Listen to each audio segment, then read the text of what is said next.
magandang hapon po sa inyo lahat. Thank you so much for everybody tuning in this very lovely Friday afternoon, the first Friday after GCQ.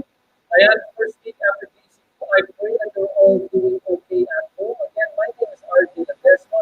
Welcome to everyone.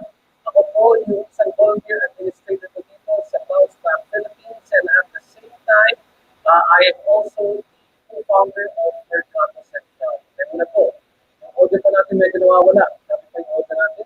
Let me just double check.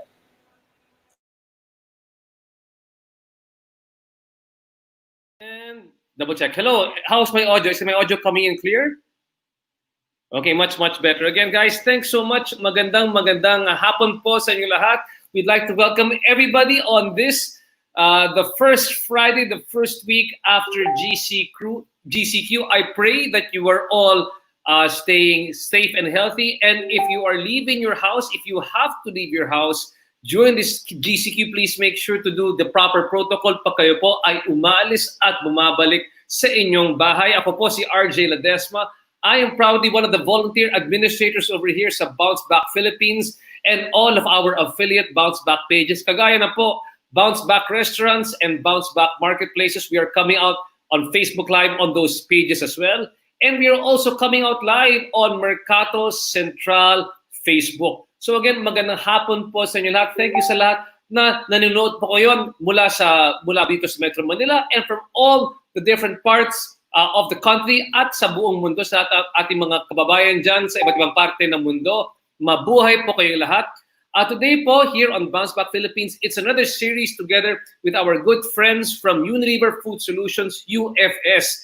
Kasi po, napansin po namin habang sa panahon ng ECQ at kahit po sa GCQ, ay karamihan po ng mga ating mga nasa bahay po, they all discovered na makakaluto sila, biglang naging entrepreneurs sila, naging food vendors po sila. Pati po yung mga small restaurants po dyan, yung mga hole in the wall, mga small restaurants na walang online marketing noon po.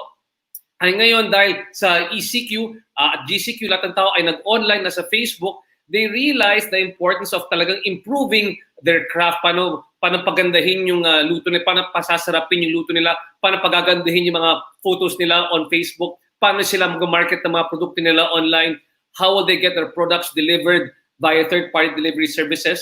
And that's why we launched, together with Bounce Back, itong Mercato Academy. Yung Mercato Academy, yan po yung educational arm po, yung educational company kasama po ng Mercato Central. Sa Mercato Central kami po ay yung pinakamalaking night food market dito po sa Metro Manila. Yung ginagawa namin, tinutulungan namin yung mga small food vendors para sila ay mag-professionalize, lumaki, at lumago. We want to help small food vendors grow their businesses. At dahil ngayon po, dahil po sa pandemic na ito, instead of having a physical market kung saan namin tinitrain yung aming mga future, very successful food entrepreneurs, ginawa po namin na online. We train our entrepreneurs, mga food entrepreneurs online para sila rin po ay lumaki at lumago. Now, sa lahat po ng mga interesado, all those small home-based food vendors or kahit po yung mga small restaurants dyan who need help with marketing your product and also having an online platform where you can market your product for free, please join us on the Mercato Central online delivery platform. Yung kailangan po gawin po is just look at the bottom of this page for vendor inquiries. Please contact us at Mercato Central and we will help you market your food products, your recipes online for free. We also have an e-commerce platform at delivery platform po para sa inyo. So all-in-one na po yan. Very easy to help you market and deliver your products online. So please just contact us here at Mercato Central. So this afternoon po, isa po sa mga aspeto para ma-improve po yung sales natin online ay yung magandang food photography. Ito mga bisita natin mula sa Unilever Food Solutions. We've been with them for the past 3 weeks. Very glad to have them back. Ito po yung UFS, yung alam po nila, hindi lang isang aspeto, hindi lang sa pagluluto, pati na rin po sa pagbebenta ng inyong mga food products online. So today, they will teach us the importance of food styling, paano po yung styling, paano po nilalagay sa plato yung pagkain, para pagandahin, para mas artistic, and food photography. Because there's a direct correlation online of how well you plate your food, how well you photograph your food, and increase in sales. So in other words, better styling, better photography, better sales para sa inyong mga food products. So again, thanks so much for joining us here this afternoon. Allow me first of all to introduce our guests from Unilever Food Solutions Philippines. Unang-una po, bumabalik po sa atin ngayon yung ating Senior Sous Chef for Market Trade Training and Digital Training and Digital Work, Chef Paulo Sia. Chef Pao, kumusta po ulit dyan, Chef?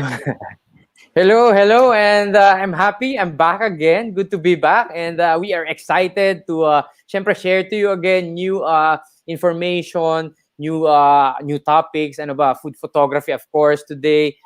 Kung ano ba mga dapat gawin pag nasa bahay ka, gusto magbenta ng ganitong pagkain. So, share namin lahat yun ngayon. We are very excited. Yan. Chef Pao, I'm very excited as well to see what you plan to teach us. And at the end, no, I mean, it's going to be, it's nice kasi ang daming pictures, ang daming magiging halimbawa dito of food styling, food plating, food photography. But in the end, no, anong gusto mo maging key takeaway ng mga nanonood dito ngayon? What would you like them to remember the most, when they to pick up the most after they listen to your presentation? Yeah, for me, feed your customers' eyes first. Yon, before you actually serve them the food. Yun yung unang makikita eh. So yun yung key takeaway. Pagka gagawa ng pagkain, magde-deliver ka, kung ano man yan, basta feed their eyes first. Yun yung sa akin. Pag food photography, of course, in this context. Thanks so much. And of course, mamaya konti makikita po niyo yung may online kayo, di ba, Chef? People can actually learn online from UFS. Yes. Oh, they can visit unileverfoodsolutions.com or ufs.com.ph. Andun lahat, may food photography ano rin kami ron, workshop, lessons, so they can check it out. Mm-hmm. Wow, perfect. Thank you so much, Chef Pao. So please, abangan po niyo yung lecture ni Chef Pao. It's going to be very, very interesting and very, very informative sa mga first-time food photographers. Ayan po, marami kayo matututunan mula kay Chef Pao. And joining us, Chef Pao, I'm so glad to finally see one of the roses among the thorns sa mga chef ng UFS. The lovely Chef Ana Santella. Chef Ana, thank you so much for joining us. Chef Ana is the Junior Sous Chef for Visayas and Mindanao. Chef Ana, welcome to our show. We are so glad to have you with us.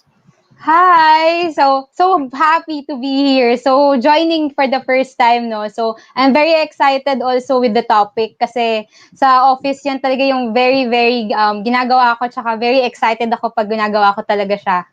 Oh, so, I can feel your enthusiasm and I'm sure magandang tandem po kayo ni Chef Pao mamaya konti when you're discussing the different pictures. Pero ito lang, Chef Ana, gusto ko lang matanong sa inyo, like the same I asked Chef Pao earlier on, what would you like them to take away from this discussion? What would you like people to take away from your discussion right now? Anong take away gusto mo uuwi nila after we're done with our discussion? Oh yeah, so for today, marami po silang matututunan. You expect that for this session. Also, ang key takeaway ko lang po is let us not forget na ang food photos natin is part of our investment, no? So when we invest on our food photos, so make sure na maganda siya at saka nasa file nyo na siya kasi forever yun na siya pwedeng magamit and it will bring you sales. So let us not forget that our food photos equals to our sales.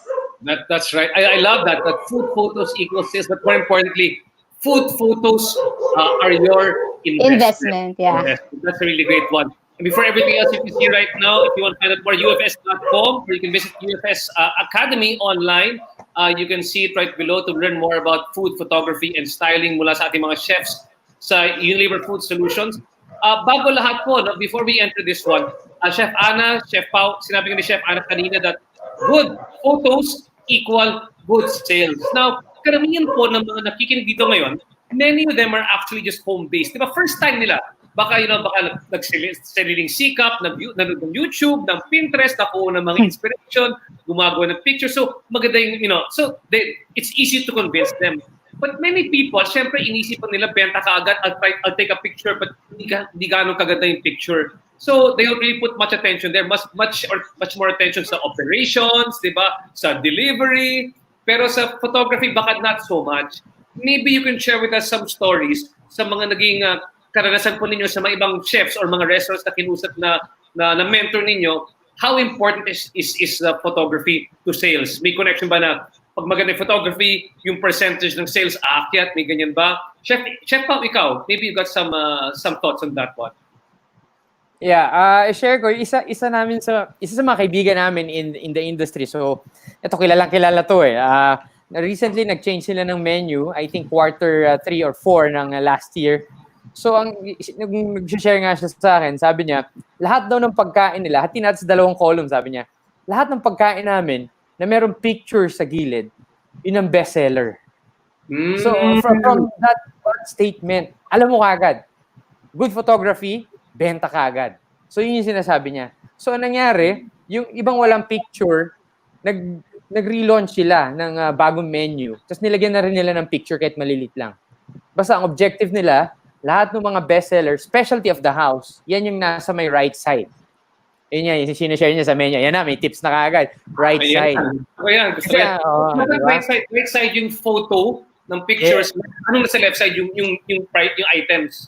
Yung pangalan lang. Kasi ang Pinoy, by default, pagbukas, ang point of view, right side kagad. So doon nila nilalagay yung pictures. Lahat ng bestsellers. Yan yung psychology pala nila. May nakasulat dyan kanina para kay Chef Ana. Sino yung previous comment dyan? In Verona. Sabi ko, Chef Ana is also the stylist of the team. Sino kaya? Ayan po. From Joanne Limwangko. Yes. Ayan. Yeah, thank you. May fans ka pala dito nanonood ngayon. Okay ka pala. Chef Ana, ikaw rin. So I love the tip. So put the best post on the right side and the best sellers para kitang-kita ka agad. Really great tip. Chef Ana, what have you seen? Like you said, diba? Food, it's an investment in the food, in your business, diba? The photographs. But where have you seen talaga yung, wow, maganda yung photo, talaga yung sales nag-improve or it's been very good? So, ngayon, lalo na yung mga home vendors or yung mga entrepreneurs natin, mga home-based siya, no? So, what yung platform nila usually is Instagram, right? Or Facebook. So, what I saw, yung mga posting nila is puro on photos lang muna. No caption at all. Yung caption nasa, of course, nasa text box lang or nasa caption box. Pero, ang maganda kasi doon is parang you're giving them a teaser of what you're serving. So, yung mga sales nila, konti-konti, parang you're giving kasi the people na, uy, something to look forward to. So, I will still follow. So, kumbaga yung messaging mo is nandun na yung photo. Of course, first muna yung photo and then yung sunod-sunod, kumbaga meron kang flow, parang flow of sales pero through photos. So, yun naman yung okay din. At saka meron din akong classic example would be catering. Of course, di ba catering, malalaman mo lang yan through pamphlet or mga binibigay sa'yo or word of mouth. So, ngayon yung catering na to, nagpa-photos. So, kailangan niya kasi ng material for, kumbaga going digital na tayo kasi ngayon. No? So, we really have to upgrade eh. So, kahit yung mga caterers ngayon, kailangan meron na silang presence online.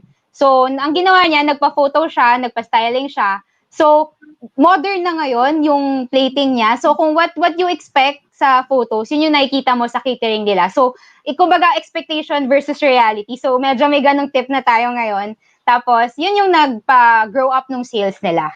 Wow, so really we need to focus our time on this. I like this. These are really great tips because nobody realizes the power of really good photos, especially with food, and because everybody now is all online.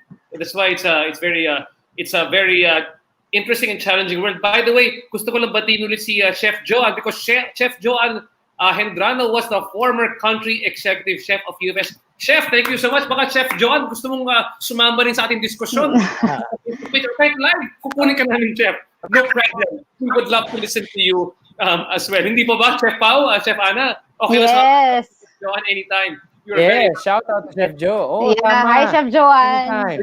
Kay Jacqueline Cruz. Tama ka dito. Go, Bilog! Nanonood kami sa bahay ng lola na. Kami, ba? Ang dami mong fans, kaya pala dami natin nakikinig dito ngayon, Chef Ana. Sige, simulan na natin yung backstage, Chef Fim. Chef Fim, let's start with the presentation. tama na sa mukha namin, ituloy na sa pagkain. Mas tataas yung ratings ng pagkain na pinapakita dito. So ayan muna. So like before everything else, we were saying that when we had Chef Ken, who was the executive chef of UFS, he was saying that when you look at the products of UFS, you have to look at them. Di ba sabi niya, parang ingredients na rin siya, hindi pang dagdag. Can you explain that again, just very briefly, so people can better understand? Yeah, like for example, tong Knorr liquid seasoning. Kumbaga staple na siya ng isang sisig eh. Hindi mo pwedeng sabihin sisig. Ang sisig, walang Knorr liquid seasoning eh. Typical yan sa isang restaurant or takeout. Bago kainin yan, calamansi at Knorr seasoning hahaluin mo bago kayo kumain. Yun siya eh. Hindi siya yung ano lang. Kailangan kasama siya, nandun siya eh. Part siya ng isang dish. Hindi pwede mawala. That's right.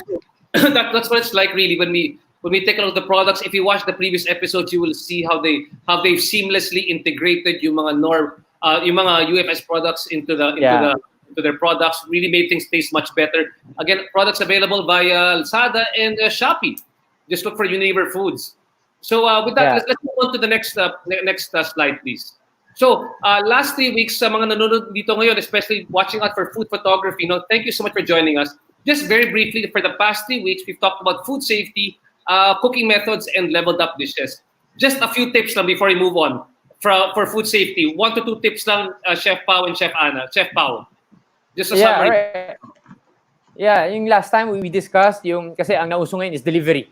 Period. Yun na yun. Accept the brutal fact, delivery tayo ngayon. Ngayon, syempre, pag nagde-deliver ka, use safe delivery utensils or receptacles. So yung sinishare nga namin dito is seal the plastic container, kung plastic container gamit nyo, or yung mga paper box, di ba, na ginagamit. Seal it properly, lagyan nyo ng plastic yung mga spoon and fork. Okay, kung gusto nyo, meron pang hand sanitizer na libre.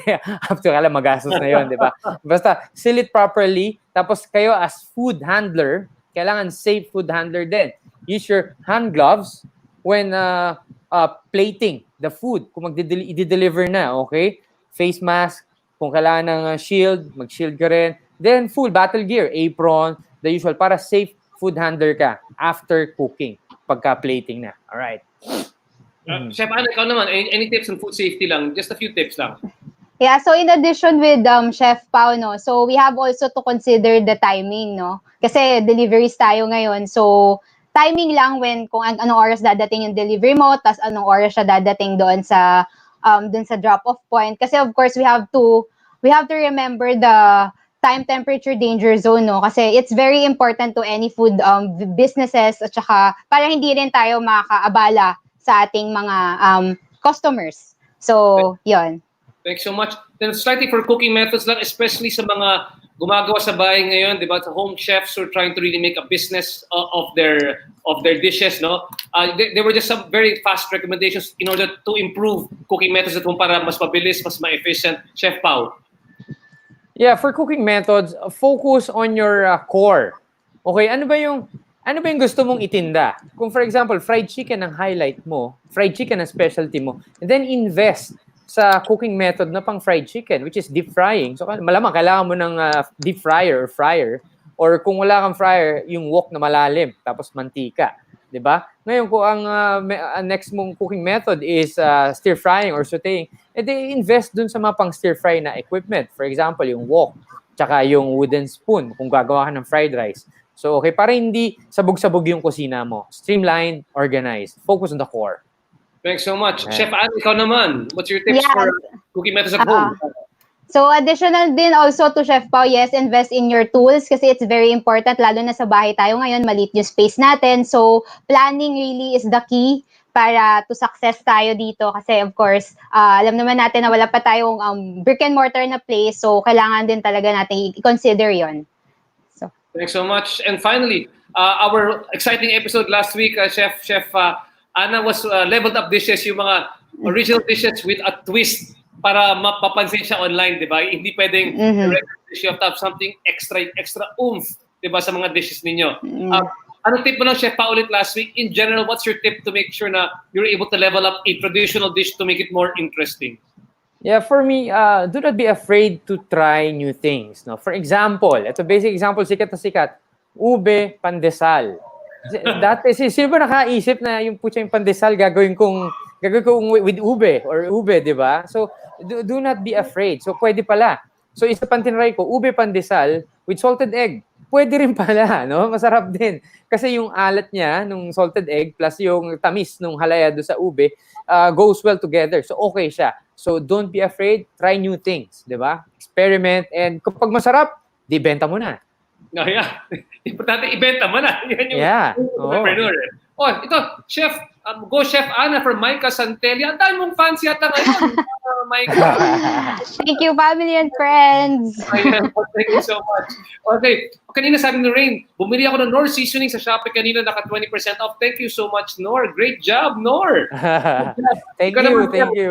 Okay, Chef Ana. I have the text. Chef Ana, ikaw naman, what is your tips for leveled up dishes? What little twist can people do?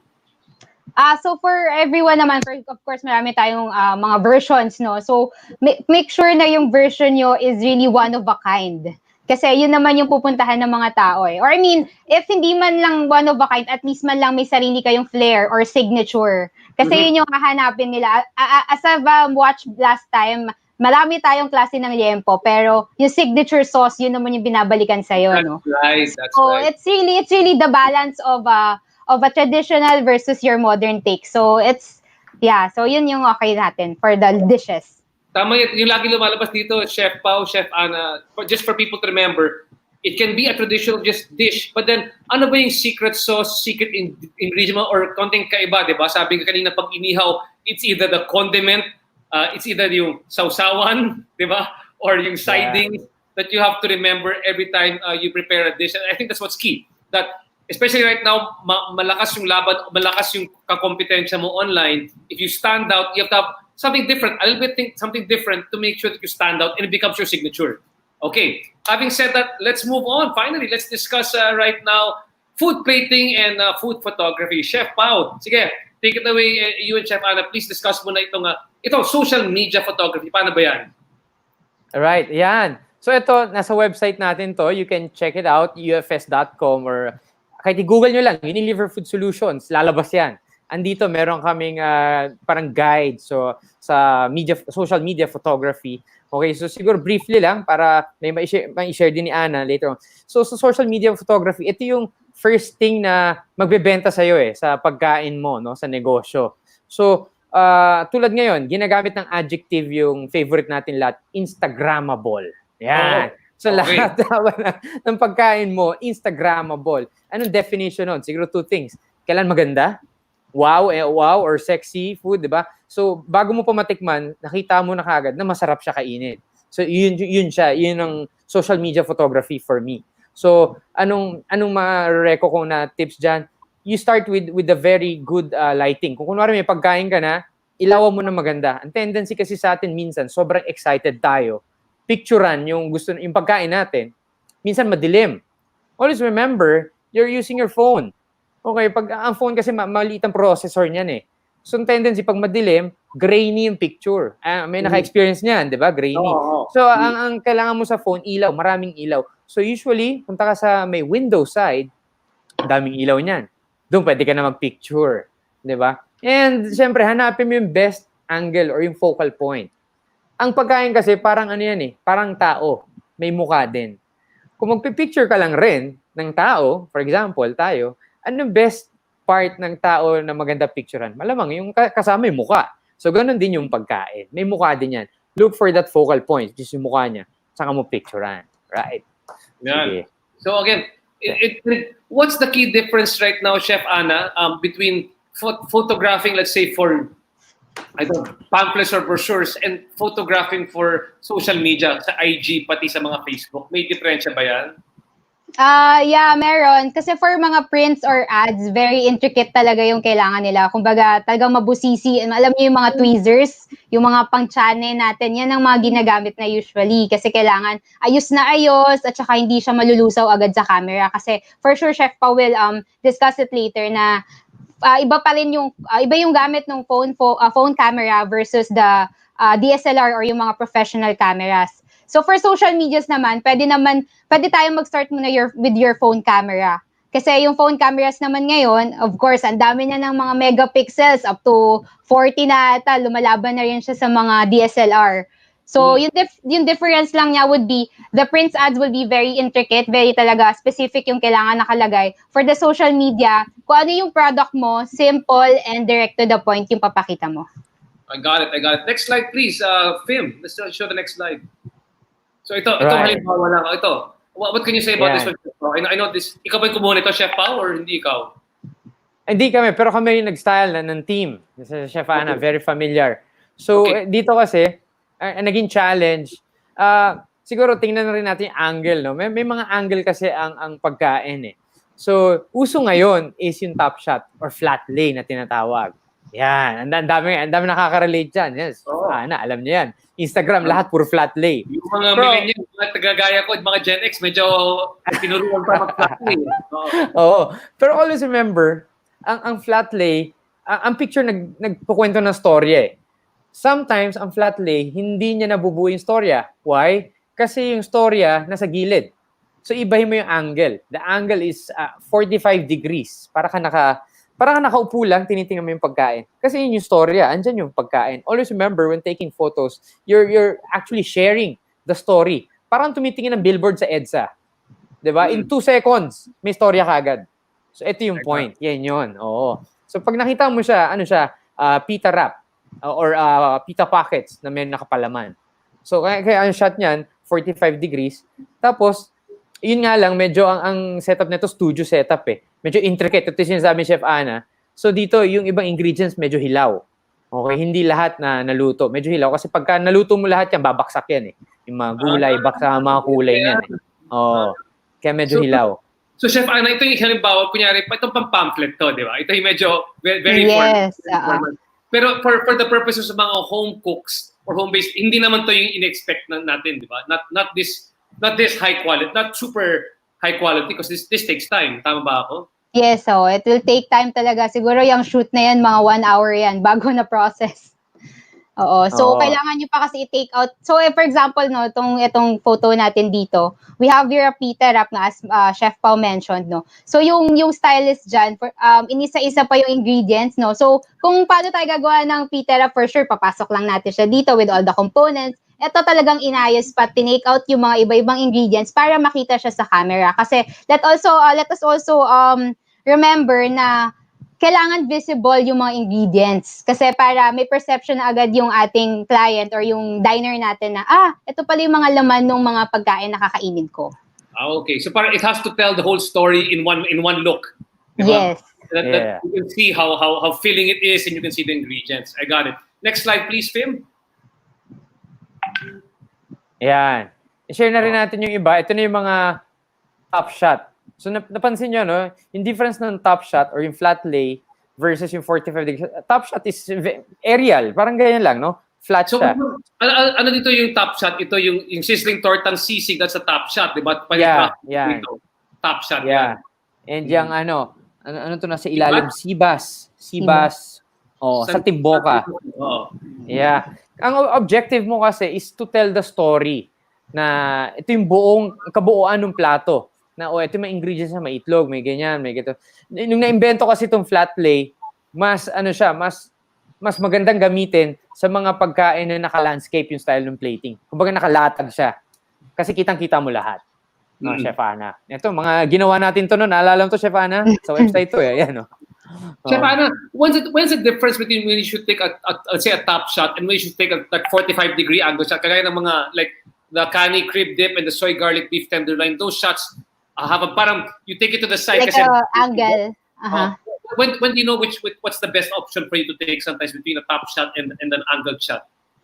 Usually, if you have a lot of components, like for example, the sizzling tortang sisig. So, makikita nyo talaga dyan that it has egg, merong kalamansi, may sile, may garnish na spring onions. That's when you use the top lay or the flat lay. no? So yun yung bird's eye view natin kasi para pag masyadong madaming components, you have to show them kasi na ito lahat yung components ng dish. And then pag angles naman, like for example, the Korean dip, no? So this one, very straight to the point na it's a Korean dip na merong side dish or yung gagamitin mong dish for that would be it's either fried chicken or any fried items. So it's the matter of components at the same time cooking methods. Then kasi for example the dip, ano ba talaga yung binebenta mo? Yung dip ba o yung Korean chicken? So you really have to choose. Okay, I got it now. I got it. Next slide, please, Tim. Yeah. Right. So same thing as Yeah. well here. Same, yan. Oo. Can you explain a bit more? Can you go back just a bit lang? So, Yeah. so take a look lang here again. The story told here is that the salmon aburi with miso tamarind broth, ito sa gitna. It's sort of like an angled shot because you want to tell the story of you can't tell the story of the ingredients from a flat lay. Yes. You Oo. can, because you can see parang this one mas nakikita mo yung thickness of the salmon. Anong story diyan para sa picture na yan? Pao. Yeah, for this one, we want to show the doneness of the salmon do sa side. Okay. So, pag 45 degrees kasi, mas three-dimensional ka eh. Kita mo yung sides, yung detalye ng gilid, yung sauce. Tsaka pag flat lay kasi, medyo nagiging two-dimensional. Isa pa sigurong example na pwede ko i-share in relation with these pictures is burger. If you're eating a burger, kunwari, mga double patty burger, at ginawa mong flat lay ang burger, ano nakikita mo sa taas? Bun lang eh. Ang binibenta mo sa burger is the patty. Yes, di ba? So, kailan makita yung patty sa gilid. So, kaya ang shot no, nasa 45-degree angle. Or 90 degrees. Much better. Kitang-kita yung gilid. Yan ang shot dyan. Parang yung shot ng beer. Beer, wine, lahat yan 90 degrees. Kasi objective mo is to show the focal point. Ito yung gilid. Yan, yung mukha. Kasi kung nag-flat lay ka ng wine o ng beer, tansan lang makikita mo, di ba? Chef, ano medyo like, let's say, rule of thumb between Instagram and between a flat lay and a 90 degree? Do you have more or less a rule of thumb for yourself how we decide which shots go best with what? Okay, so I'll take the example ng salmon aburi, no? So it's an angled with 45 because you want to see yung soup niya. So kung pag sa taas siya, puro sabaw lang siya, na-cover na yung meat mo, which is the salmon aburi. Yun naman yung mismong title ng dish, di ba? So salmon aburi with miso tamarind broth. So if top shot siya, na-cover lang siya ng soup natin. And then kapag angled naman, make sure na yung dish nyo talaga, yun yung focal point nyo. For example, the spicy Japanese mayo. Yung mga tempura kasi on yung behind niya, yun yung dish na application niya. Kumbaga, that would be your incidental. Now we will further discuss later. Pero rule of thumb lang with top shot and angle shot for me, I use top shot kapag marami talagang components, except pag broth siya or kumbaga may sabaw. Pag tight, so pag 45 degrees or 90 degrees angle, I call it tight shot, meaning malapit yung camera, no? So mas nakikita mo yung ingredients na ginagamit. So it really depends kung ano yung gusto nyo i-showcase eh. If it's all the ingredients or just that one piece of ingredient. I got it now. Thanks so much. Next slide, Fim. Okay, so Chef Pao, please. Actually, ito sinishare lang naman namin, food plating is more of edible most of the time. Yung food plating, ginagawa to sa operations. Meaning, nasa restaurant ka for example or hotel, at maglalabas ka ng pagkain na plated, ito, food plating ang tawag doon. On the other hand, kung advertising ang pag-uusapan, yun yung next slide mamaya. Alright? Okay. So, but yung food plating, kumbaga, kung ikaw ay parang restaurant, especially hotel type or medyo fine dining, importante po itong food plating na ito. Di ba? Pero pag delivery, it's not as big a concern. Kung home-based ka at magde-deliver ka, not as much as a concern. Tama ba ako?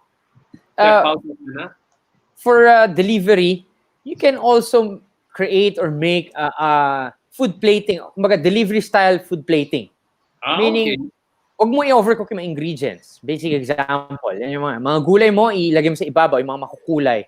Para kang gumagawa ng bibimbap. Di ba? Yung mga gulay niya fresh, nasa gilid, nasa sides, di ba? Imagine mo nang ganyan. Yung sauce niya sa kabilang side. tapos nasa gitna yung kimchi rice mo, parang ganun. So imagine, lahat ng colors nagbe-blend all together, di ba?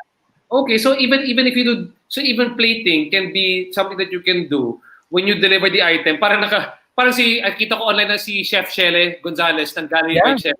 Maganda yung kanyang layouts kahit pinapa-deliver sa'yo, maganda yung layout sa delivery niya. Why is it important also, Chef Ana? Why is it still important for you to make it look very presentable yung plating ninyo sa client ninyo? Does it give a additional competitive advantage ba yan? Does it help you with the consumer when you give additional plating, especially pag delivery lang? Yes. So advantage din yan of the vendor or the consumer, the vendor, kasi isipin nyo, kumbaga yung mga dine-ins ngayon nagte-take out na, no? So meron tayong perception, ito yung kinain ko pag naka-dine-in ako, dapat pag dineliver sa akin, ganito rin yung itsura. So meron talaga siyang factor pagdating doon. Also, yung food plating kasi, kunyari ngayon, nasa home lang kayo, mga home businesses lang kayo ngayon. Pero sooner, if okay na yung ating economy, pwede na kayo mag-turn into brick and mortar business, di ba? So meron na kayo idea kung paano nyo siya ipi-plate.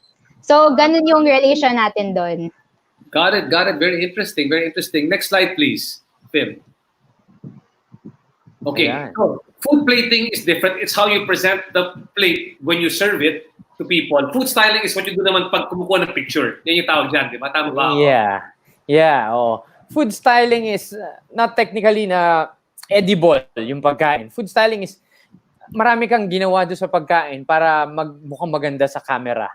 Either gumamit ka ng glue, gumamit ka ng ng lard, gumamit ka ng coloring material para magmukhang maganda yung pagkain. So basically, hindi mo siya kakainin. Alright? So yun ang food styling. Usually ito yung mabusisi na sinishare ni Chef Ana kanina. Magazine, prints, diba? Mga billboards, ito. Ganyan ang food styling. Right? Yan. Oy, bumabati si Chef Ken Cacho. Our executive ng Unilever Food Solutions. So, nanonood dito ngayon. Sayang, Chef, nandito ka na rin. Ayan, shout out to the chefs. Hi, boss. Chef Ana, so pag food styling, do you have to go to this level of styling talaga?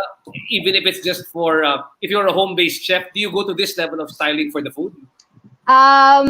Practicality-wise, pwedeng hindi na. Kasi, of course, very limited ang resources natin and of course, cash flow din. So, hindi ko nire-recommend na we go ganito ka extreme, like na hindi natin maluluto agad, or kumbaga we use alternative items. For example, na mention ni Chef Pao, like mga glue or mga lard, no. So it's really a matter of arrangement eh. Food styling is arrangement or placement naman of food. So, depende rin sa inyo kung paano siya i-arrange na maganda. At the same time, pwede nyo siya makain later. Pero yung mga ganito kasi, para sa mga matatagal na shoot to, like mga 2 hours, 3 hours, 4 hours. So, ganyan ginagamitan na ng mga, at as na-mention nga dito sa slide na to, it's for photography, commercial, magazine. So, prints and ads talaga siya. I see. Bumabati rin si Chef Brando Santos. Thanks so much, Chef. Si Ivy Santos rin bumabati po sa inyo. Thanks so much for watching us right now. Next slide, please. Ito. All right. Ayan. Ito, Instagram to galing. Siguro, ayan, no? Ito, Instagram ko yan. Follow us sa Instagram. It is Paolo Say Photography and Paolo Cooks. You can follow me there. Tapos, ito naman sa Instagram, Sinare namin to nung last 2 weeks ba to. This is salted egg pandesal. Wow! So dito, ito yan. So, ang ginawa natin dito style is 45 degrees. Why? Ang objective ko kasi, makita yung salted egg na nagfo-flow. Ito yung bagong bake, paghiwa mo, tutulo yan eh. Bago siya mag-set. Alright? So, ito yun. Yun yung gusto kong makita dyan. Kasi kapag top shot lang siya, tapos hiwain mo, hindi siya ganun ka-attractive. Hindi siya wow, sexy, appealing eh. Kaya ang kuha ko, 45. Kita mo lahat ng detalye sa gilid. Yan. Wow. And bago niyan, I want to point out also, mga kaibigan, if you're watching here right now, pinag-usapan namin ni Pao, leveling up your dishes. Yung kagandahan dito, di ba? Yung ube cheese pandesal, yan yung parang pambansang snack ng lockdown natin. Lahat tayo ng ube cheese pandesal, but you have to stand out. And to stand out, parang kahit bago siya, di ba? Kahit bago siya, anong innovation mo sa ube cheese pandesal at magandang ginawa ni Chef Pao, yung salted egg yung nilagay niya imbes na cheese sa loob. And that's actually a UFS ingredient, di ba, Pao? Tama ba ako? Salted egg. Yes. That's Knorr Golden Salted Egg Powder. You can actually go to Lazada, andun siya, search nyo lang, Knorr Golden Salted Egg Powder. Andun yan. Yeah, so yeah, it's a really great example of I talk about innovative dishes. Really great idea. Oh. And then, Chef, ano story mo dito naman sa picture mo? Ayan, so same lang with Chef Pao, no? It's a 45 angle din siya, no? Kasi dito naman, I want to show the height, kung kumbaga gaano ba kadami yung nachos, no? Kasi if top shot siya, hindi siya masyado makikita, no? So, pero dito, makikita nyo na nandiyan yung ingredient niya. Kumbaga, I really focus on ano yung nagamit na ingredient. So, as you can see, there's a cheese sauce, merong jalapenos, merong cilantro, so of course, the colorful chips. So, yun yung story natin behind this photo. Great. So this one, like again, the photo is 45 degrees because you try to show not only the height, but really the volume of ingredients. Kasi this wouldn't be good with you can appreciate the density with the top shot, diba? Yes, yes. You can really feel you can really appreciate the ingredients that come into play. Next slide, please, Fim. Ayan, okay. Story mo na, Paolo. Ayan. Okay, Alright, from traditional 45 degrees. Ito kasi, nung unang panahon, kasi since ilang years na ba? 15 years na yata or 17 years na ako nag-shoot din ng food. So, nung unang panahon, ang usual or common na angle ng food is usually 45 degrees. Yan yung mga uso pa nun, kung familiar ka doon sa isda dati na may mayonnaise, tapos may maraming topping, yung lapu-lapu. Yun yung mga sinaunang commercial ng Ladies' Choice, real mayonnaise. So, yun, 45 degrees yun. Ngayon, nag-evolve na. So, ito yung sinasabi rito, from traditional 45-degree angle to flat lay. Because of Instagram. Lahat ngayon naka-Instagram. Ang ganda kasi ng interface ni Instagram. Square. So, objective mo dyan, maging uniform. So, lahat flat lay nila.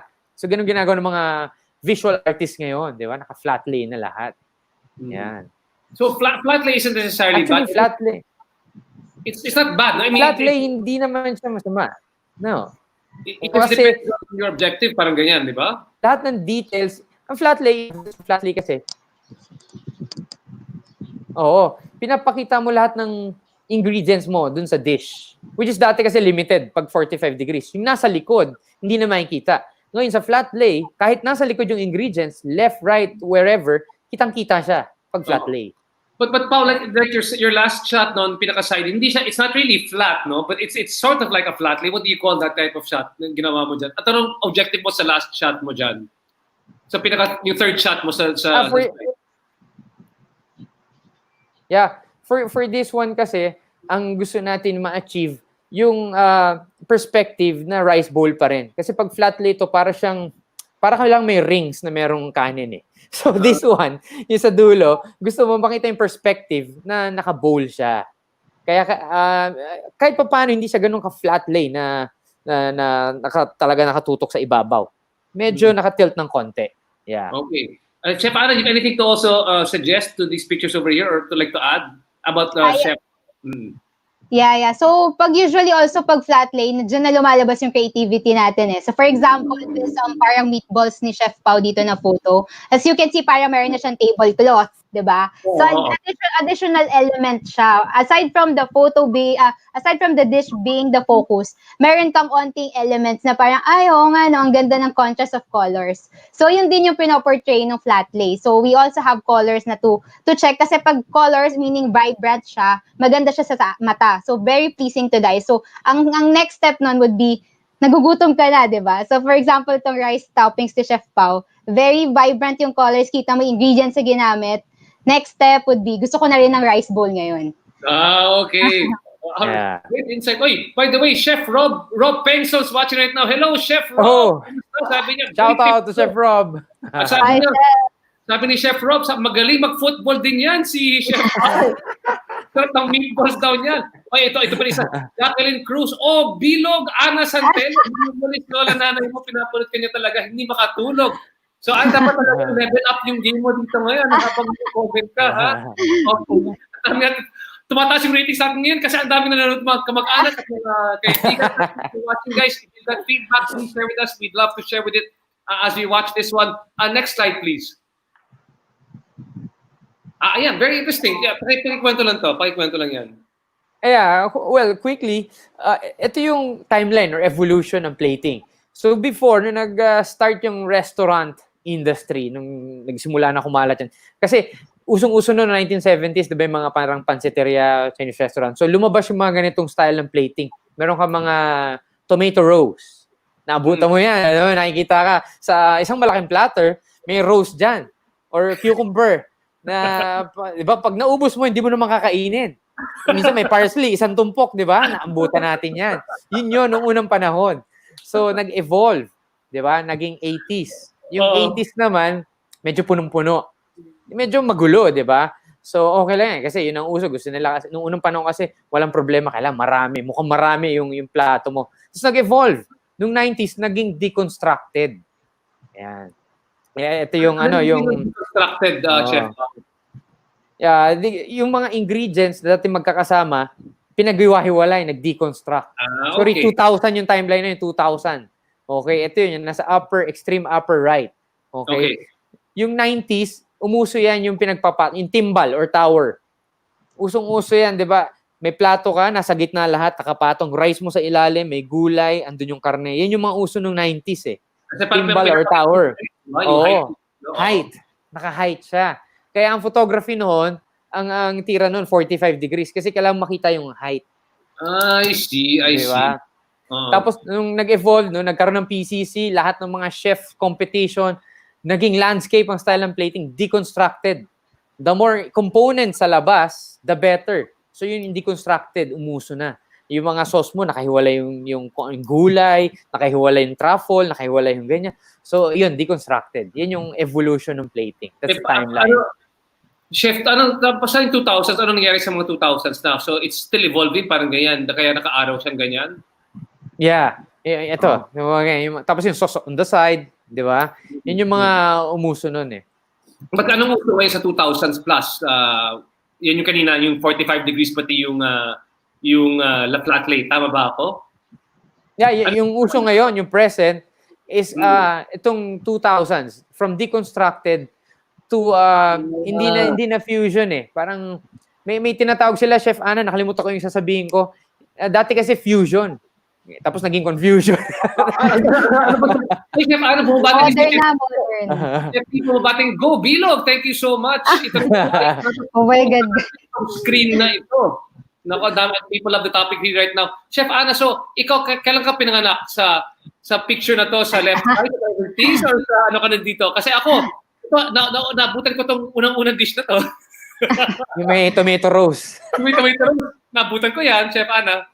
Ikaw naman, Chef Ana, anong trend ba ngayon? Moving to the 2000s, deconstruction, fusion, ano bang nakikita mo? I think that's your generation eh. Yeah, so ayan, maganda meron tayong reference from the past, no? Kasi yun din naman yung ginagamit ngayon, no? So combination of everything.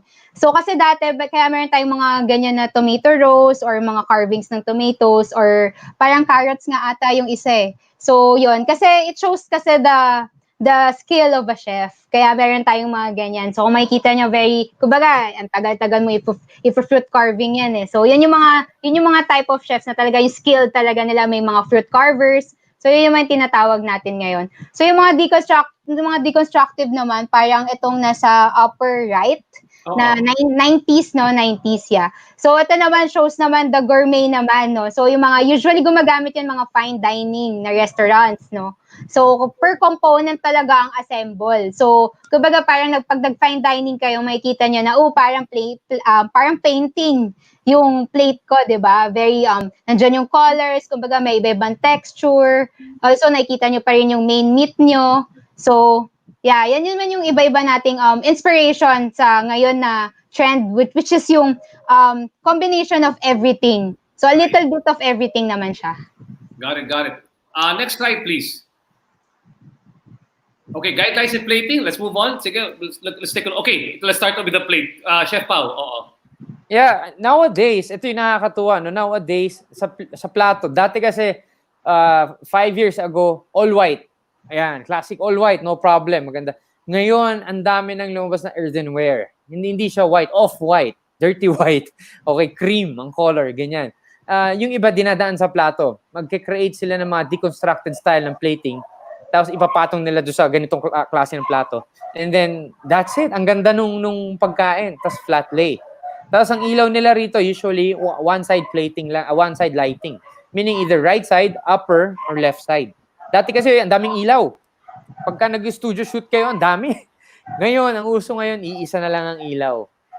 It gives them more drama and parang mood dun sa pagkain. Yan.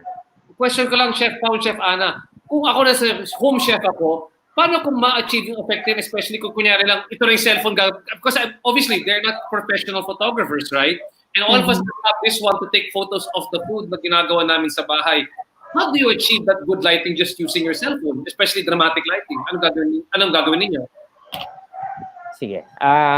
For me, no, siguro mareko ko sa kanila, ang best na light source na pwede lang gamitin nowadays, lalo na sa bahay ka, is your window light. Anong best time mo? Anong best time mo? 4 p.m. onwards. Okay. Why? Malambot ang ilaw. Okay. Huwag tanghali kasi masyadong harsh. Anong definition ng harsh? Yung ilaw niya, sinasapawan na yung kulay ng pagkain mo o ng plato mo. Okay. So, Chef, ikaw naman, what would you like to add? Okay, sa bahay, okay, you're a home-based chefs. Putting this one, in terms of the plating, what should they do? Kasi baka sa bahay wala masyadong social na plate sa bahay, di ba? I mean, medyo masasya yung mga plates dito. Paano lang gagawin? Plating plus lighting. Kung kunyari, you have no equipment at home.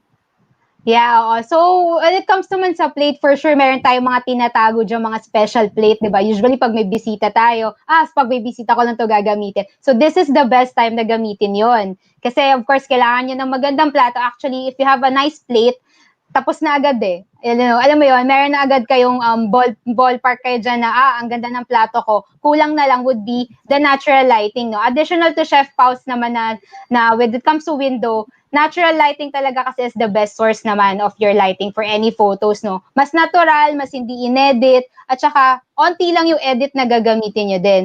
Also, timing is everything, guys. So, yun din yung kailangan natin remember kasi sabi nga ni Chef Pao, 4 to 6, di ba? Yung time na pwede nating, kumbaga mag-allot kayo ng schedule for your photos para pare-pareha siya ng treatment Lighting. or yung color. Got it. Just in case, gusto ko ba si Ai Santos? Si Ai Santos, kapatid daw siya ni Paul Medina Jr., best friend ko, yung taga-Babay Ai, kumusta dyan? Kay Jacqueline Cruz, nung maliit pa yan si Bilog, sabi magde-dentist daw siya, pero naging mahusay na siya. Mga fans talaga dito, mula kay Jacqueline Cruz. Question on Chef Pao, Chef Ana, pag nasa bahay ka, let's say that you have to edit the photos. Ano ba yung magandang, can you suggest that may magandang bang app dyan that they can use on the cell phone or that they can download to improve their food photography shots? Yeah, siguro, share ko lang. Ako kasi, I use phone. Sa phone kasi, ang technique lang, or siguro may share ko, pag perfect ang lighting mo, kunwari, window light, tapos nag-shot ka gamit yung phone, more or less, wala ka na halos i-edit eh. Pero kung gusto mo pa enhance, yung default na editing tool nung phone mo, sapat na yun eh. Kasi at the end of the day, ang food, kailangan purist ka in a way eh. Purist meaning, white should be white, red should be red, green should be green. Hindi dapat naka-filter yan na tulad ng uso ngayon, di ba? Fini-filter. Kasi dapat true to your color, true tone ka dapat sa pagkain. That's for me. Kailangan purist yung pagkain. Okay, yeah. Good tips. Chef Ana, ikaw naman, what apps or edits can you make? Do you need, like sabi ni Chef Ana, do you need something additional or okay na yung nasa cellphone mo? Yeah, pag sa phone photos naman, I've said a while ago na maganda na yung mga photos ng quality ng phones natin, di ba? So, konting editing lang siya. So, unlike pag portrait siya, portrait meaning pag tao, dami mong filters na nilalagay, no? Pag dish shots naman siya, konting adjustments lang. So, ako usually ginagamit ko pag hindi ko na timingan. So, if hindi ako nakapasok sa 4 to 6 na timing, if for example, talagang busy na, hindi ko na naabutan yun kasi again, natural lighting is the best source of light nga, di ba? So, I usually use Snapseed or VSCO Or Snapseed or BSCO. BSEO, yes. Oo. So, that apps are free naman. So, you can just download it. So, yun yung usually ginagamit ko for enhancing the photos. Just a little touches lang of the colors. Kasi, for example, gabi mo na siya na-shoot, for sure, madilim na yung food item mo. Also, on Instagram, actually, maganda na yung app mismo. Meron na siyang editing na din, di ba? So, more on the, ano lang talaga siya, minimal edits lang talaga. Like, adjust the brightness, contrast, shadows. So, Okay. very basic lang if food photos talaga. A question pala, Chef Pao and Ana, when you use window lighting, I'm just curious, okay, if you can see me here at the back, where, and if you have a dish in front of you, where do you put where should be the window? I mean, here in front, here, left side, right side, where should the lighting come from? Oh, yan. Be creative. Pwede yan nasa top ng food, left or right. Actually, kahit anong angle. Basta, hanapin mo lang yung best focal point ng pagkain. Okay. Yun yung reco doon. Yan. I got it. Anything to add there, Chef Ana, about the location of where the light should be coming from, the source of light? Usually, yung uso ngayon would be from the left. Kung mapapansin niyo yung mga shadows, di ba, parang may dramatic effect na, galing sa ano to, parang breakfast for bed, parang ganon. So usually, ako personally, since dito sa bahay namin, wala naman ako studio dito. So what I use is the window talaga from our left house, left side ng house namin. Kasi para yung ilaw na natatamas dun sa food, mayroong konting drama. So it will give you that konting drama na, okay, galing siya sa natural light. Okay. I like that. Oh, by the way, si Melanie Kupasi, sabi niya, I just bought UFS products from Shopee. Naka-sale. O yan. Nakapenta. Na tayo, Chef Pao, Chef Ana. Okay, very good. Excellent. Thank you. Thank you so much. Thank you for purchasing. Thank you. Next slide, please. Next slide. Ayan, texture. Talk about this one, Chef Pao. Yeah, isa texture kasi, sa picture kasi, medyo limited ang ang kumbaga yung senses mo. Pagka picture, nakikita lang yun na mata mo. So, kailan i-emphasize mo yung texture. Kung malutong, pakita mo malutong. Anong basic example ng malutong? Chicharon. Alam mo na yun, by default, malutong ang chicharon. Maglagay ka sa plato mo, kung local for example, maglagay ka ng crushed chicharon. Kung gusto mo malambot, ang emphasize, smooth na malambot, mashed potato. Yan. Dilagyan mo sa plato, mashed potato. Kasi remember, pagka picture lang yan, makikita lang yan ng mata. Di ba? Hindi mo pwedeng mahawakan, matikman yan. So, yun yung definition ng texture dyan. So, emphasize mo siya by using different ingredients. Okay. Right. So, just example, I mean, for the people listening at home, for example, I'm trying to think, so I'm an amateur food seller. Kunyari, I'm selling lugaw. For example, a lugaw. It's a 45 angle degree shot, so you can see the depth of the bowl. And then if it's soft lugaw, may chicharon ka dyan, so it provides hard. And then egg. The egg and the chicharon bits provide the hard. And then the soft is the lugaw. Tama ba ako? Parang ganyan? Yes. Yun. Emphasize mo yun, yung chicharon. Siyempre, pag picture, yung chicharon kailan medyo chunky ng konti. Huwag yung pinong-pino. Kasi hindi ma-appreciate ng mata na, okay lang yung powder lang yun, di ba? So, kailan medyo chunky. Para by default, pag nakita yan ng mata ng kusinong diner, chicharon to, malutong. Di ba? May message ka agad. So basta maraming iba't ibang textures dyan. Yan yung key. Yan yung, I Yeah, guess, yeah. Okay. Yes. Chef Ana, what would you like to add also as well?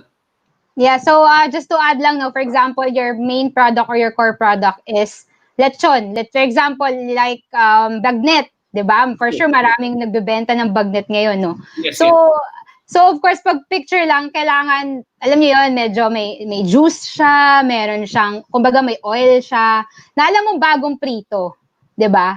So make sure na pag alam niyo, ang style lang naman dyan, kunyari, pag meron na kayong fried na bagnet, tas gusto rin siyang picture, for example, syempre, magda-dry out yan anytime, You just add oil, like a drizzle lang ng oil, or pahiran niyo lang ng oil. Kasi in camera, mukha na siyang bagong luto.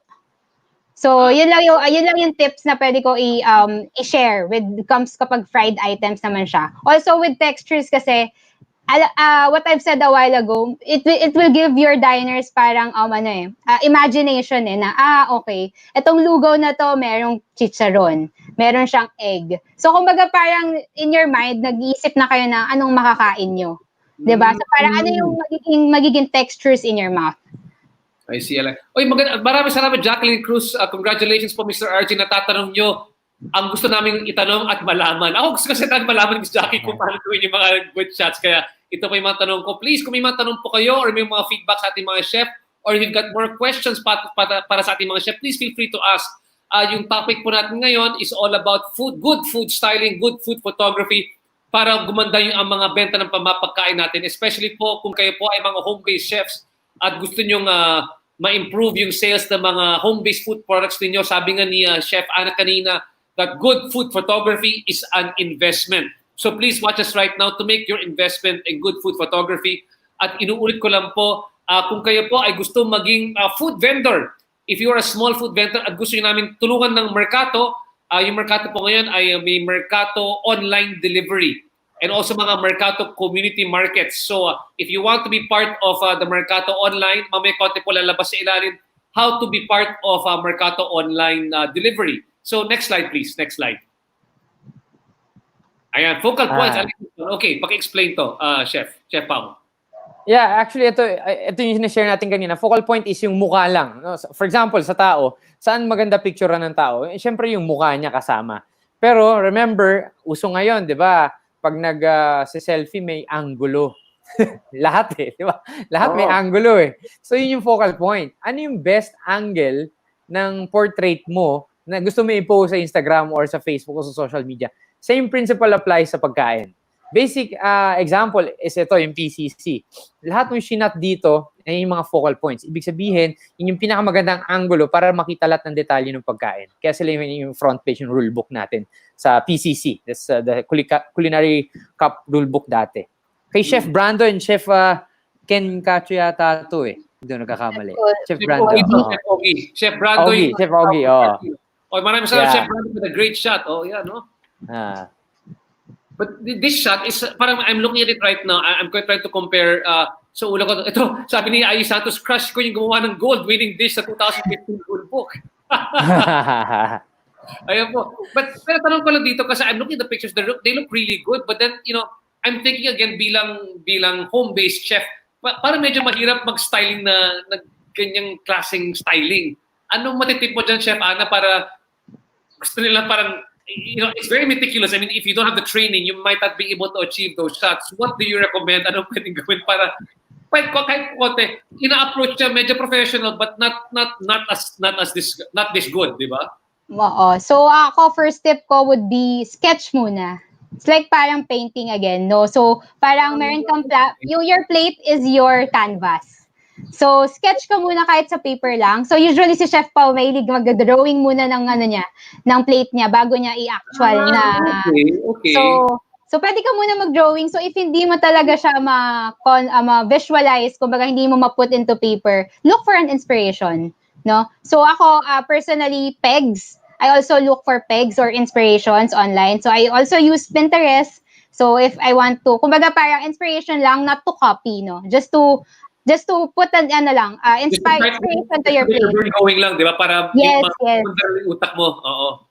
Yes, also with the other chefs, like ako, I follow the hashtag UFS chefs, no? Iba-ibang chefs around the world, you can see their plating, their dishes. So, it's also an inspiration for you para makapag-start ka ng konting, kumbaga, just to start up with your plate. I see. Really great idea. I got a great question from Moniz Balsomo. Anong recommendation nyo kunyari pag pasta shots naman? Kung pasta shot, syempre, what's your focal point if it's a pasta shot? Do you do also a flat lay for a pasta shot, a 45-degree for a pasta shot? What do you guys think if it's a pasta shot? Right, see. For pasta, ito very tricky. Kasi ang pasta is here for the longest time already. Noon, ang pasta, ang shot niyan lagi 45 degrees. 45, the classics. Now, ang usong shots ng pasta is flat lay. Okay, so ang question, ano doon yung best? Again, for me, ang definition ko dyan is yung generation. Ngayon, umuso na ang social media. Ang pasta ngayon, okay lang rin flat lay. Why? Kasi kita pa rin lahat ng detalye niya Yung sauce, yung pasta, kung anong ginamit mo, kita pa rin kahit sa flat lay. So, okay lang siya flat lay, okay lang 45 degrees. 45 degrees is the classic. Yan. I see. Okay. How about Chef Ana? Any tips also as well for pasta shots?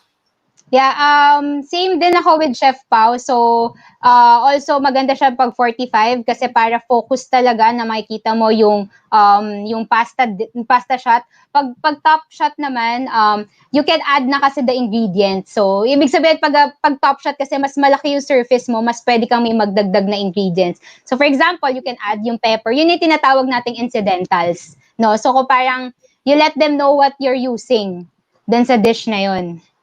Naka-deconstruct ba or magkasabay-sabay sa flat lay shot, let's say from top shot? So, yung crushed pepper ba sa side or kasama na sa dish? How would you do it?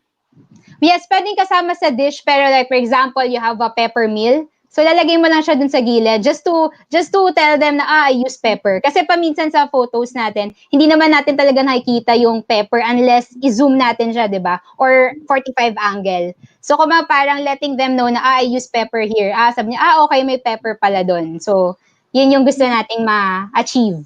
Got it. Very interesting. Next slide please, Fim. Okay, garnishing. Yung paborito ni Chef Pao, yung garnishing, yung cucumber flower natin dyan. Chef Pao, paano naman yun? Tsaka yung So garnishing, rule of thumb, lahat ng garnish should be edible. Okay, basic example. Kung may nakita kang parsley, typical yan eh. Yung parsley, isang buo, inilagay mo lang sa pagkain mo, kunwari ipante-take out mo, sa tingin mo, ikaw kakainin mo siya, no? Isang buong ganun. Hindi, di ba? Tendency. Parang noon, di ba? Sa isang restaurant, may parsley, isang tumpok. Tinatabi mo lang yan, tinatapon lang yan. Now, how do you make it edible? You chop it, finely. Laglag mo doon sa pagkain. Kakainin yan. Kasi maliliit na eh. Hindi naman nila tatanggalin yung maliit na ganun. Even spring onions, chop, di ba? Lalagay doon. Yun. So, should be edible. Garnishes should be edible. I got it. So, dapat lahat pwedeng kainin dyan. Pag nakuha na dyan, pwedeng kainin. Yeah. Maganda. I just want to add what Chef Joanne Hendrano said over here. Food photos represent your brand, whether it is a personal or business brand. It represents your skills and creativity. No matter how simple the dish, spend time to research, curate a look that best represents what you're all about. Naku, ang ganda naman sinabi ni Chef Joanne dyan. That's nice because I think, especially for the small vendors, they have to really establish your difference kasi they have to celebrate that you are a small home-based food vendor. Wag mo kalabanin yung mga restaurant. Don't try to achieve that. Yeah. What you can achieve is that be proud you are a home-based vendor, home-based ingredients, do it out of the love in your house. And that's the brand which comes out in your food photos. Do you agree, Chef Ana? Dapat yan yung lumalabas dyan, Chef Ana? Yes. So it represents your your business, no? So parang logos lang natin, no? So if you have a logo, parang ito yung logo mo, yung food item na binebenta mo, no? So you have to make it like contrast of colors, like textures. For example, dish garnishes, no? Kailangan appropriate siya sa dish natin, no? Is it really need? Kumbaga, it is a need ba talaga? No, kasi if not, let's not add it to it na kasi of course number one cost pa din yan eh. So, kumbaga, we have to play lang with our resources, no? Tsaka kung ano talaga yung kailangan natin sa plate natin. So wala na cucumber roast dyan, di ba? Wala na yan. Wala na. Huwag mo na itama. Okay. Yeah. Thanks so much. Sayang eh. Sayang lang. Next slide, please. Next slide. Ayan, Chef Pao. Yan. So kung ito uso ngayon, kunwari marami kang ipe-plate, no? Ang objective lang naman sa plating in large quantities, kailangan uniform. Kasi pag pinicture mo yan, very enticing and appetizing pag uniform lahat ng sizes. Kunwari, kung rice, basic example, rice, staple natin yan. Meron kang yellow rice or turmeric rice or java rice. Di ba ang ganda tingnan pag pare-parehas ng sizes? Pag pinicture mo, iba-iba yung size, parang ang gulo naman, parang tapos ibebenta mo, di ba? Parang hindi yata standard to. So yun, yung mga ulam, kailangan pare-pares din ang cuts. Hindi yung isang adobo mo rito, isang tipak ng karne, yung iba maliliit. Parang may mali doon, di ba? Okay. So yun yung basic application. Yan yung symmetry, Oo, yes. Chef Ana, what would you like to add to this pic to about plating large quantities? Anong suggestion mo po? Anong suggestion niyo, Chef Ana? Sa large quantities? Yeah. So additional lang din ako with Chef Po kasi he mentioned na rin naman na you have to balance talaga lalo na with the quantity, no? Make sure na true to serving tayo, no? So hindi pwede na pag sa photo sobrang overflowing pero pag na-receive na nung guest, ayan na, konti na lang. So parang alam mo yun, makikita nila na, ay, parang tinipid ako. Pero sa photos, ang sarap-sarap or ang dami-dami, no? So yun, kumbaga, plating a large quantity, kailangan natin ng balance of everything. Like, use of your ingredients, no? Of course, kung mayroon na kayong yellow color, for example, the turmeric rice ni Chef Pao, you garnish it with something green para may contrast. 'Di ba? So, yung naman natin dito, it really be, we're talking about colors talaga and contrast sa ating plating. Contrast, colors and contrast. Perfect idea. Next slide, please. Okay, ito, mga style naman. Okay, let's see what the different styles are. Next slide, please. Ayan, okay. Conventional, Yeah, Sige, para mas ma-appreciate din ng iba kasi akala ng iba pag sinabi lang plating, kailangan pagandahan lang eh. So remember, may conventional style ng plating. Ito, very familiar tong ganito style ng plating. Pag umorder ka somewhere na Chinese, di ba? yung parang Laureate, di ba, nasama-sama sa isang plato. Ganyan siya standard all throughout. Buong taon, kung ano man yan, standardized na ganyan. Ito yung conventional style. Kaya sinasabi dyan, fixed menu fast foods. Di ba? Kung umorder ka ng fried chicken with rice, standard yon. Kung ilang tindahan meron yan, standard yon. Yun yung conventional style ng plating. Ngayon, yung mga pinakita natin kanina, yun yung medyo artistic. Yun yung artistic side, which is mamaya makikita nila. Di ba? Sige. Okay. So what do you recommend, Chef Ana? Ito ba dapat styling mo if you are a home-based chef? Parang ganito? Or yung more artistic type? Because I can see this being used for fast food. I mean, for me, that's my, yan yung notion ko, di ba? Ito parang pang Chinese fast food restaurant to eh. But then, if you're doing it at home, is this something that you should, this type of styling, or dapat you must artistic because you're talking to a millennial market also online?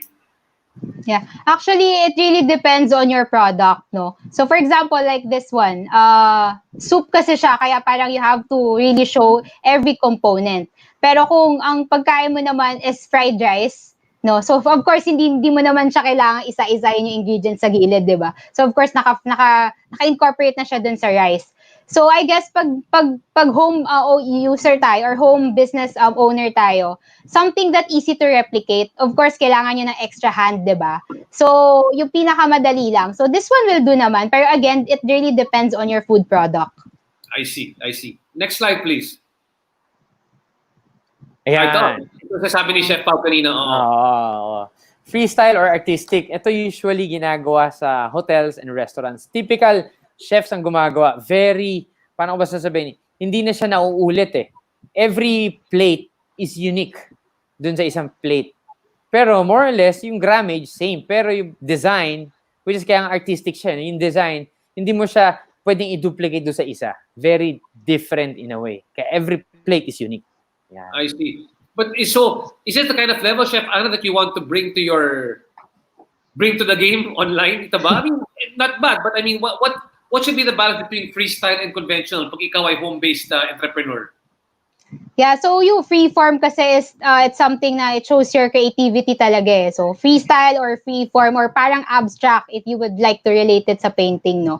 So again, pag home-based owner ka, lalo na if you have tao na under you, tapos ang hirap siya i-replicate eh. So it's something na you want na madaling i-replicate again, and then so kung home-based owner ka, okay siya for your dish shot, for example, like yung kumbaga material mo for your posting. Yes, okay siya. Pero if you want it serving style, I will not recommend this kind kasi again, hindi mo siya may replicate ng mabilisan. So pang marketing to para talaga eye-catching lang. Okay. Yes. Instagram. Instagrammable. Instagrammable. Next slide, please. Yan. Ay, ito na rin yun. Actually, yung iba. Okay. Ito yung sa mga chefs. Ito kay Chef Brando. Chef Brando. Ito na yung kumbaga signature. Personality na to. Personality plating by the chefs. Chef Brando. So, landscape style ng plating. Meaning, naka-top shot siya, flat lay. Tapos, yung buong plato, ginawa niyang canvas niya. Tapos, kahit saan, naglagay siya ng mga components. So, ni-landscape niya yung pagkain. Yun yung explanation yan. Kita lahat ng ingredients. I see. Yeah. So, parang that's objective. Kumbaga, when you're watching this one, Chef, objective met na yan, di ba? Na you can see everything. Pati plato ni Chef Brando, ang cute, sabi ni Ayi Santos talagang asawa niya. No. So, next slide, please. Next slide. Ito, family Yun. style. Tell us a bit more about this one. Oo. Ayan. Ito, isa sa mga chef natin, si Chef Pipo to eh. Ayan. So, oo. Kasi family style siya, pero sa totoo lang, sa kanya lang to. Totoo ba yung Chef Pipo? Oo. Di ba? Magre-reply yun dyan mamaya. Family style. Ito, so, nakalatag lahat, naka-arrange lang ng maayos, pero malaking, platter to eh, sa totoo lang eh. Itong picture na to, platter yan. Tapos maraming components sama-sama, naka-arrange lang in unison. Diba? This family style plating. Chef Ana, do you recommend this one? Let's say, for example, like for my products online ng Mercato, yung ginagawa namin dyan, because we sell, to make it more unique, yung binibenta lang namin dyan bundles online, para iba yung binibenta mo in the restaurant, pero online para sulit, para value meal. When people buy naman nowadays, they don't buy for themselves, they buy for the family na sa bahay. Yeah. Bundle shots. So ideally, mga family style shots. Tama ba ako pag ganyan? Yes. Lalo na if yung party trays, no, marami ngayon nagbebenta noon, no, 'di ba? So what you can do is parang ginawa ni Chef Pipo dito, nilagay niya muna sa plate niya. Kumbaga parang you vision it na pag dumating sa yung order, ganyan yung itsura. So ang usually ginagawa ng mga tao, iti-transfer niya sa plate niya because they want to reheat it, 'di ba?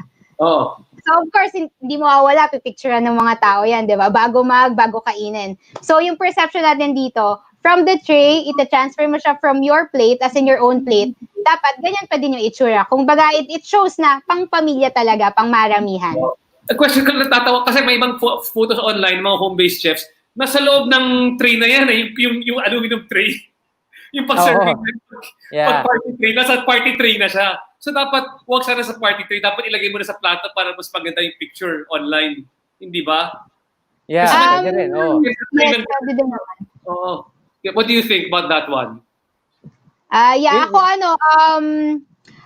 plate muna para to show na okay sa bahay nyo, pwede nyo siyang i-replicate. And then you also show them na plated kapag doon na sa mismong vessel na i-deliver nyo sa kanila. For example, the trays, the aluminum. I see. Okay, I got it.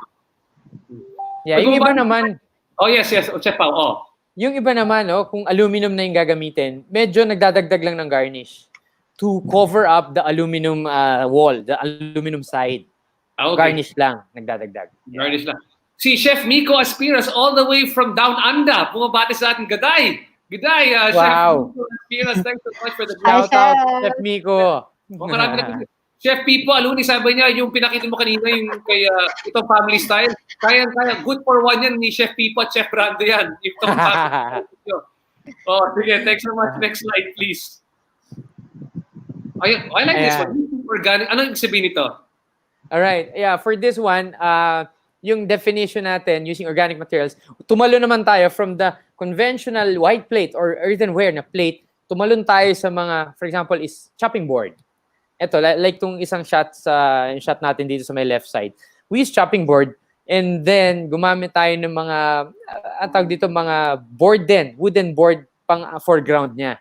Para mas homey yung feel ng picture, ang delivery ng message. Homey, pati yung lighting mo, mas homey. Yan, even yung nasa likod, yung background mo, yung backdrop, mas homey yung feel using organic materials. I actually like this one, Chef Pao, Chef Ana, kasi it communicates to the client or to the person na this is a home-based business. Yeah. Di ba? Yan yung kagandahan nito. It's home-based and you're supporting a home-based business. Di ba? I like that. Right, yeah. Ito yung, kumbaga, ito yung communication. Sa bahay ako So, ito yung itsura. Ayan. Di ba? Chef Ana, paano naging organic, Chef Ana, to next other shot ni Melanie Koo? What makes it organic, using organic materials dito? Yeah, so yung term naman na organic materials, meaning yung madali mong makuha. For example, your boards, di ba? For example, yung chopping boards nyo is kahoy na. So you can use it as your foreground, as Chef Paolo mentioned. Also, you can also add like incidentals. Incidentals meaning your ingredients, no? So parang dito kay photo ni Chef Melanie Koo, no? So thank you for her photo. So ito naman is an ensaymada.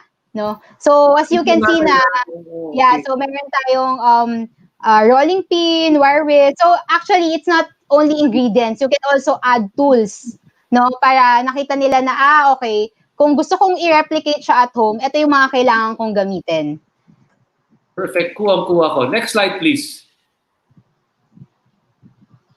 Colors. I like this one. Next. Can you give us a couple of tips, Chef Pao, about colors? You were talking about colors kanina, but what's important about colors in plating? Ito, personality to. Chef Ken Cacho naman to. So, ang ginawa niyang style dito, para mabuhay yung buong picture, pinaglaruan niya yung mga kulay. Kung mapapansin, there's blue, there's light orange, may reddish, may green ka rin sa taas. Yung pang-ilalim niya, medyo reddish, di ba? So, ang ganda. So, nabuhay yung buong picture mo. And remember, sa food, kailangan hindi dull ang colors mo. Kailangan vibrant. Lahat vibrant. No? It adds vitality. Yan. I see. Okay. Let's move on to the next one as well. I think you're showing a bit more. There we go. Plating with alternative receptacle. Baka Chef Ana, can you take the lead naman here? What do you think you should do for plating with receptacles? So ito yung mga available nyo lang, no, at home. For example, yung nasa right, no. So ito, this one is a dining scene talaga in the US, no. So how they serve their food is really nasa table na mismo, no. So doon na sila talaga nagpaplato. Kumbaga, kung maisip mo, very practical nga naman kasi di mo na kailangan magplato. Pupunasan mo na lang after. Diba? Chef Ana, i-share mo yung ginawa natin. May ginawa natin yan eh. Yes. So we also have pala this talaga. No, so sorry, I forgot. So ganyan din talaga siya, no. So we have a presentation na we use some table naman, no. So we just lined it with parchment. Para doon na kami mismo nagdo-drawing. Yes, parchment paper, and then doon na kami nagdo-drawing or doon na kami nagpe-plate, like for example, your sauces dito. So doon na namin siya nilalagay mismo. Also, with the other components na lahat naman sila edible. No, so make sure lang. Ito yung pinaka right hand side, di ba? Yan, di ba? Yes. Di ba? Oo. Yeah. Interesting. Right. Yeah. Chef Pao, you wanted to add, Chef Pao? Yeah, actually, ito yung isa sa mga ginawa namin yan. So, kami 5 chef, latag kami ng ingredients. Talagang work of art siya. Kasi every chef, may kanya-kanya ingredients na binabato dyan. So, anything goes. Yun. Ginawa namin yan sa presentation. But for the purposes of a home-based chef, how can he do this? How can he apply this plating with alternative receptacle? Is it practical for them to do for photography purposes? Ang nakikita akong best na alternative receptacle sa kanila is chopping board tsaka yung parchment paper. Or may dyaryo na edible. Ay, hindi edible, sorry. Na dyaryo na food grade. May ganun eh. Or parchment paper na lang, the best. Yung off-white, yung yellowish na bibili sa grocery. Yun ang best na pwede lang gamitin sa bahay. Got it. Yeah. Next slide, please. Wow, Yeah. Ano to? Ibang klase to, Chef Pao. Ano to? Ayan, ito yung mga umuso. Parang, kailan ba to? Futuristic na eh. Di ba umuso 5 years ago. So, gumagamit na ng mga dry ice. Di ba? Tapos, pinaplato na. This one, nakita natin to, yung mga pictures na to sa isang restaurant in Poblacion, in Makati. So, gumagamit sila ng, di ba? Gumagamit sila ng iba't ibang style ng plato. Minsan yung sa bark, ginagamit nila sa plato. Tapos, yung ginagamit nila pa-post, that's dry ice. Para, pag serve sa yung drink, ilalagay nila yung dry ice sa ilalim, plus yellow, tapos yung mismong drink mo. Para pag serve sa umuusok siya, parang ganyan. So, very restaurant. Okay? Very restaurant. Wala si Stefana, oo. Medyo sa mga home-based natin, not quite for the home-based chefs yet. Wag na muna. Yeah. Medyo mabusisi na to, magastos na rin. Oo. Tama. Yeah. Okay, next slide please. Let's take a look at the next one over here. Works. Okay, sige. Ito. Other works. Yeah. Ito Chef Pao, ito sa inyo, di ba? Yeah, yung iba, tulong din kami nila Chef Ana dyan. So, ito naman, yung gusto ng, siyempre, depende sa gusto mo eh. Ito ang gusto nung client during that time, gusto nila moody, dark and moody. Pero ang ma-emphasize lang is the food. So, ang makikita mo liwanag lang is the salad. Yeah. Okay. Caesar lang yan. Diba? Nice, but may moody para. Ayan. Yeah. Ito naman, ano to? This is toasted bread lang nila, parang croque monsieur or tawag dito yung ano yung ginagawa natin, Chef Ana, may kalimutan ko yung sasabihin ko, itlog bago mo ito toast, parang French toast. Tapos may cheese lang. I see. Oo. And this one, it was sort of like a 45 angle because you didn't need to show too much of the cheese, but more of the thickness, I guess, of the toast. Yeah.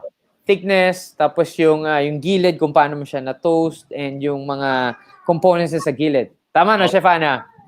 Yan. Oh, Chef Ana, do you wanna add here? Ay, Chef Ana, nakamute ka, Chef Ana. Nakamute ka. Hello? Yes. Naku, we were having a hard time hearing you, Chef Ana. Can you say something again, please, Chef Ana? Yes, hello. There you go. Yeah. So, agree with Chef Pao with this one, no? So, you have to show kasi kung paano naman siya naluto in this photo naman, no? So, as you can see, meron siyang burnt or yung inaburi niya yung piece sa taas ng toast, no? So, this photo shows naman yung skill or yung kung cooking method naman ng chef. Got it. Next slide, please. Oh, kanina ba to? Yeah, this one looks good. This looks like it's home cooking. So, kinumo yung maong mo, yung pantalon mo, tinalagay dyan. Pwede, di ba? Pwede apron, yung maong, pwede. Sa totoo lang. Even yung mga iba't ibang damit mo, pwede mo gamitin sa bahay. Tapos this one, nilagyan na, may space to kasi dyan mo ilalagay yung message or yung pangalan ng dish mo. Tapos, this is just meatballs na may malunggay meatballs to na may cream sauce gamit yung Knorr cream mushroom. Di ba? Ganyan lang kasimple. Tapos, 45 degrees yung angle niya para makita lahat. Pero this one, again, parang pasta yan Pwede rin top shot. Okay. I mean, what I want to emphasize here again is that I like how everything, the story is all there, but you have to take time to make sure nakikwento dito. But this one, yung kwento dito, para to meatball ba to? Ano to? Chef Pao. Yeah, that's meatballs too. With creamy mushroom sauce to, parang ganyan yan Yeah. I see. So this one you can put some branding of your restaurant. Let's say on the upper-hand side over there, you can put the logo of your restaurant. Yan. Kung saan yung may space, diyan mo nalalagay yung branding mo, everything. I see. Next slide, please. Oh, ito. Chef Ana, ikaw naman pakikwento naman to, please.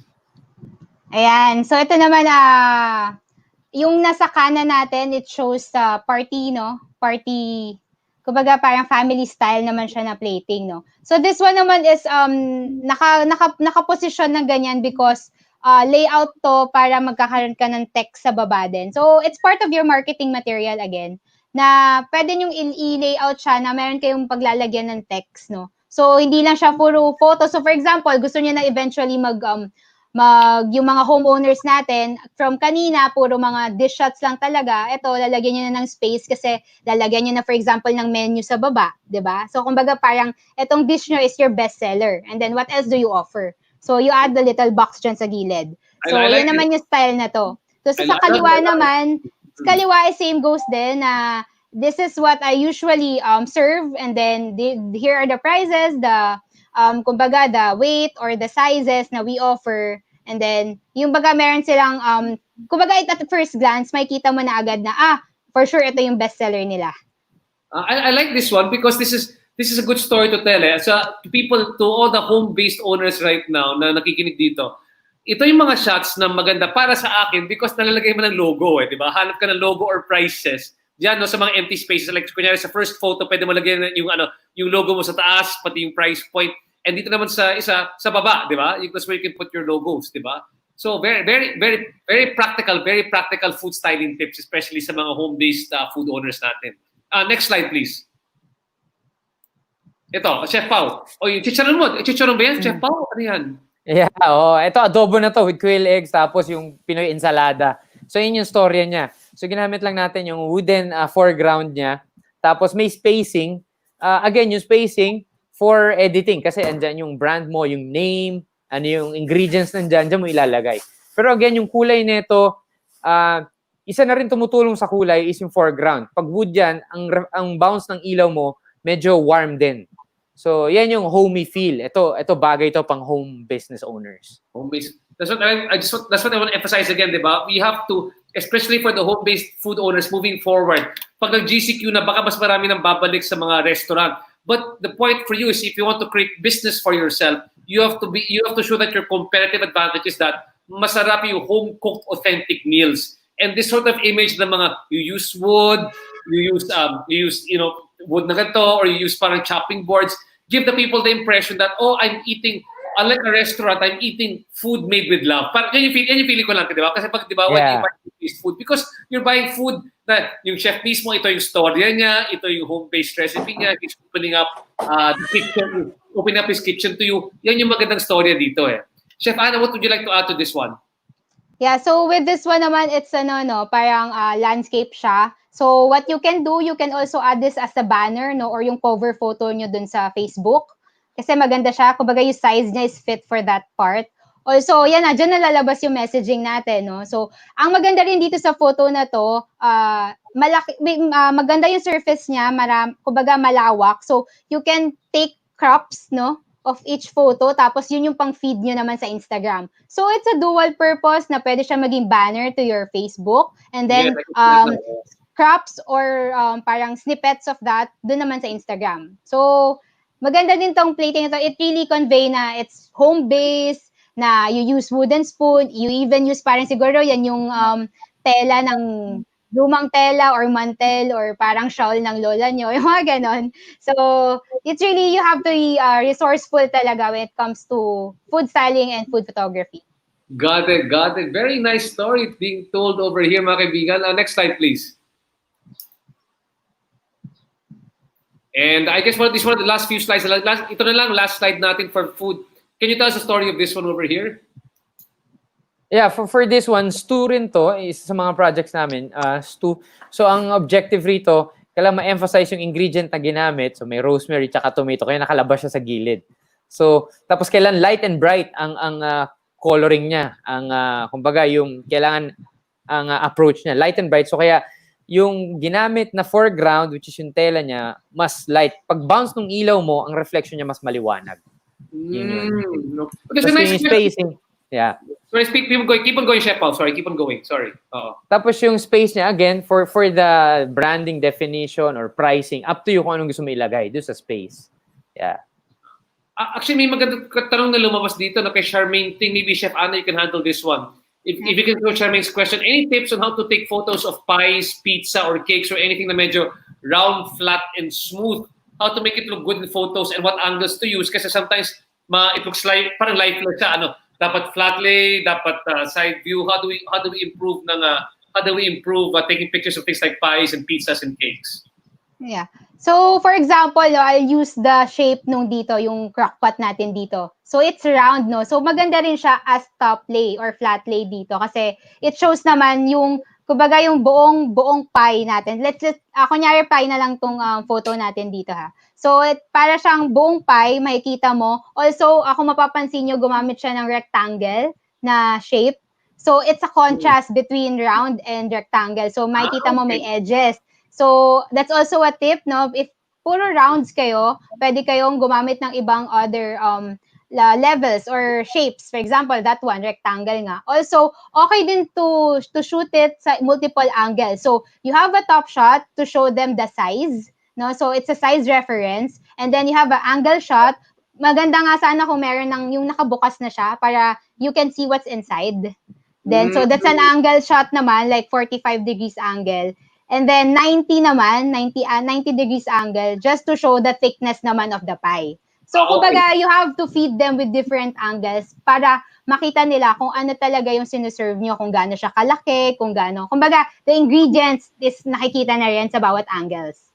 And what you can do is you can use some shots for, let's say, your profile page. I mean, that's the main shot, can be one main shot.